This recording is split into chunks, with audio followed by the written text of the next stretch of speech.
യമനിലെ ജയിലിൽ കഴിയുന്ന നിമിഷപ്രിയയുടെ വധശിക്ഷ റദ്ദാക്കിയെന്ന റിപ്പോർട്ടുകൾ വന്നു ഇന്നലെ. യമനിലെ സനയിൽ ചേർന്ന ഉന്നതതല യോഗത്തിലാണ് തീരുമാനമുണ്ടായതെന്ന് കാന്തപുരം AP അബൂബക്കർ മുസ്ലിയാരുടെ ഓഫീസ് അറിയിച്ചു. യമനിലെ സാമൂഹിക പ്രവർത്തകനായ സർഹാൻ ഷംസാൻ അൽ ബിസ്വാബി ഈ വാർത്ത സ്ഥിരീകരിച്ചിട്ടുണ്ട്. കേന്ദ്ര സർക്കാർ ഈ വിഷയം ഇതുവരെ സ്ഥിരീകരിച്ചിട്ടില്ല എന്നുകൂടി പറയണം.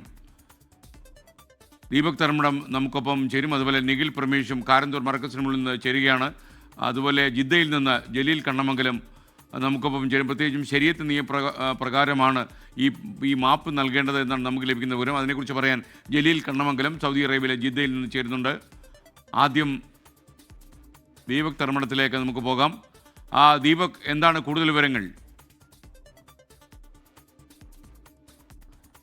SKN ഒരുപക്ഷെ എന്താ പറയുക, മനുഷ്യത്വത്തിൻ്റെ അല്ലെങ്കിൽ കാരുണ്യത്തിൻ്റെ മതേതരത്വത്തിൻ്റെ ഒരു ഇടപെടൽ, ആ ഇടപെടൽ ഫലം കണ്ടു എന്നുള്ള സൂചനകളാണ് ലഭിക്കുന്നത്. കാന്തപുരം AP അബൂബക്കർ മുസ്ലിയാർ ഗ്രാൻഡ് മുഫ്തി, അദ്ദേഹത്തിൻ്റെ ഇടപെടൽ, അദ്ദേഹത്തിന് അവിടെയുള്ള മതപണ്ഡിതനുമായുള്ള ബന്ധം, ആ മതപണ്ഡിതൻ ആ സമൂഹത്തിൽ ചെലുത്തിയ, ആ സമുദായത്തിൽ ചെലുത്തിയ സ്വാധീനം, അങ്ങനെ ഒരു മധ്യസ്ഥത്തിലേക്ക് നീങ്ങി നിമിഷപ്രിയയ്ക്ക് വധശിക്ഷ ഒഴിവായി വധശിക്ഷ മാറ്റിവെക്കാൻ നേരത്തെ തന്നെ വധശിക്ഷ തീരുമാനിച്ച ദിവസത്തേക്ക് വധശിക്ഷ നടപ്പാക്കുന്നത് കാണാൻ വേണ്ടി ഈ ഗോത്രവർഗത്തിൽപ്പെട്ടവർ ജാഥയായി പുറപ്പെട്ടു എന്നുള്ള ഞെട്ടിപ്പിക്കുന്ന വിവരങ്ങളൊക്കെ അവിടെ നിന്ന് നമുക്ക് ലഭിച്ചതാണ്.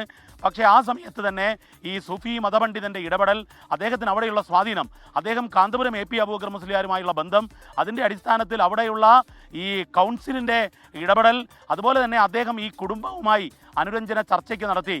ഈ കൊല്ലപ്പെട്ട കുടുംബവുമായി അവരുടെ വേദന, അതിന് ബ്ലഡ് മണി സ്വീകരിക്കണമെന്നുള്ള ചർച്ചകൾ പുരോഗമിച്ചു. ഏറ്റവും ഒടുവിൽ അവർ അതിൽ പെട്ടെന്ന് ഒരു വധശിക്ഷ നടപ്പാക്കേണ്ടതില്ല എന്ന തീരുമാനത്തിലേക്ക് എത്തി.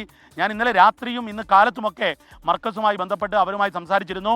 അതിൽ അവിടുന്ന് മർക്കസിൻ്റെ PR വിഭാഗം കൈകാര്യം ചെയ്യുന്ന ഷമീമൊക്കെ പറയുന്നത് ഉസ്താദ് വലിയ പ്രതീക്ഷയിലായിരുന്നു. ഞാനും ഈ കാര്യം കാന്തപുരം AP അബൂബക്കർ മുസ്ലിയാർ ഉസ്താദുമായി സംസാരിച്ചതാണ്. ഉസ്താദ് ആദ്യം തന്നെ ഇതൊരു നല്ല കാര്യത്തിന് വേണ്ടിയുള്ള ശ്രമമാണ്, അള്ളാഹു താല കൂടെ ഉണ്ടാകും എന്നുള്ളതായിരുന്നു ഉസ്താദിൻ്റെ ആദ്യ പ്രതികരണം. അതായത് പടച്ചോൻ കൂടെ ഉണ്ടാകും, നല്ല കാര്യത്തിന് വേണ്ടി ശ്രമിക്കുകയാണ്. കാരണം ഒരു മനുഷ്യൻ, ഒരു മലയാളി കൊല്ലപ്പെടുന്ന സാഹചര്യം ഉണ്ടാകരുത്. കാരണം പ്രാകൃതമാണ് വധശിക്ഷയെന്ന് ലോകത്ത് മനുഷ്യാവകാശ പ്രവർത്തകരെല്ലാം, മനുഷ്യത്വമുള്ളവരെല്ലാം പറയുമ്പോൾ മറ്റു ശിക്ഷകൾ അനുഭവിക്കട്ടെ, വധശിക്ഷ ഒഴിവാക്കി കൊടുക്കണം എന്നുള്ള നിലപാട് SKN നമ്മളിത് പറയുമ്പോൾ ഗോവിന്ദച്ചാമിക്ക് പോലും വധശിക്ഷ ഒഴിവാക്കി കൊടുത്ത ഇന്ത്യയിലെ സുപ്രീം കോടതി ഉള്ള ഒരു കാലമാണിത്. അത്തരമൊരു ഘട്ടത്തിൽ ഈ നിമിഷപ്രിയയുടെ വധശിക്ഷ ഒഴിവാക്കണമെന്ന ആവശ്യം മുന്നോട്ട് വെച്ചു. ഏറ്റവും ഒടുവിൽ ഇന്നലെ രാത്രി അത് ഫലം കണ്ടു എന്നുള്ള വിവരം ലഭിക്കുന്നു. അത് മർക്കസ്, കാന്തപുരം AP അബൂബക്കർ മുസ്ലിയാരും അദ്ദേഹത്തിൻ്റെ ഓഫീസും അത് സ്ഥിരീകരിക്കുകയും ചെയ്തു. അദ്ദേഹവുമായി ബന്ധപ്പെട്ട സമയത്തും ഏറെ സന്തോഷത്തിൽ. മാത്രവുമല്ല, അദ്ദേഹം വളരെ മാതൃകാപരമായ ഒരു കാര്യം കൂടി എന്നോട് പറഞ്ഞു. ഇത്തരം കാര്യങ്ങളിൽ ക്രെഡിറ്റ് എടുക്കേണ്ടതില്ല, ഇതിലൊരു പ്രതികരണം നടത്തി ഒന്ന് പൊലിപ്പിക്കേണ്ടതില്ല. കാരണം ഇതൊരു മനുഷ്യത്വപരമായ ഒരു കാര്യം മാത്രമാണ്. മാത്രവുമല്ല SKN, ഇതിന് തടസ്സങ്ങൾ അനവധി ഉണ്ടായിരുന്നു. കാരണം ഇവിടെ നിന്നുള്ള ചില പ്രചരണങ്ങൾ അവിടെ എതിരായി വന്നു. കാരണം ഈ കാന്തപുരം AP അബൂബക്കർ മുസ്ലിയാരും അതുപോലെ തന്നെ അവിടെയുള്ള സൂഫി നേതാവുമെല്ലാം ഇടപെട്ട ഇടപെടലിനെ പോലും മോശമായി വ്യാഖ്യാനിക്കപ്പെട്ട ഇവിടുത്തെ ചാനൽ ചർച്ചകളുടെ പരിഭാഷകൾ അറബിയിൽ അവിടെ പ്രചരിപ്പിക്കപ്പെട്ടു. ഇതെല്ലാം തന്നെ ഈ ദൗത്യത്തിന് തടസ്സമായി വന്നു. പക്ഷേ ഏറ്റവും ഒടുവിൽ അവർ ദൗത്യം തുടരുക തന്നെ ചെയ്തു. കാരണം ശുഭപ്രതീക്ഷയിലായിരുന്നു കാന്തപുരം ഉസ്താദ്.